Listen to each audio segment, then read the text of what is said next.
একযোগে ফেডারেশনের কাছে চিঠি দিল আইএসএল এর 10টি ক্লাব। ইতিমধ্যেই আপনারা জেনে গিয়েছেন যে অক্টোবরের 25 তারিখ থেকে সুপার কাপ শুরু হওয়ার প্রস্তাব দিয়েছে সর্বভারতীয় ফুটবল ফেডারেশন।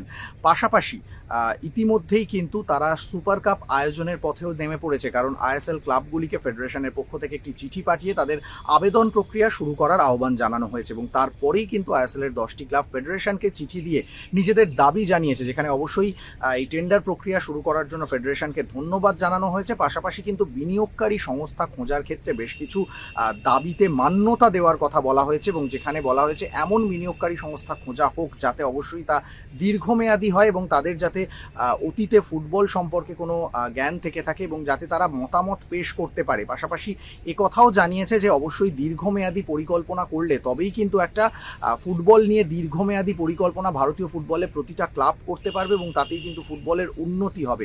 সর্বতভাবে কথাও জানিয়েছেন যে এই প্রসঙ্গে কিন্তু আইএসএল এর 10টি ক্লাব ফেডারেশনকে নিজেদের মতামত জানাতেও প্রস্তুত রয়েছে।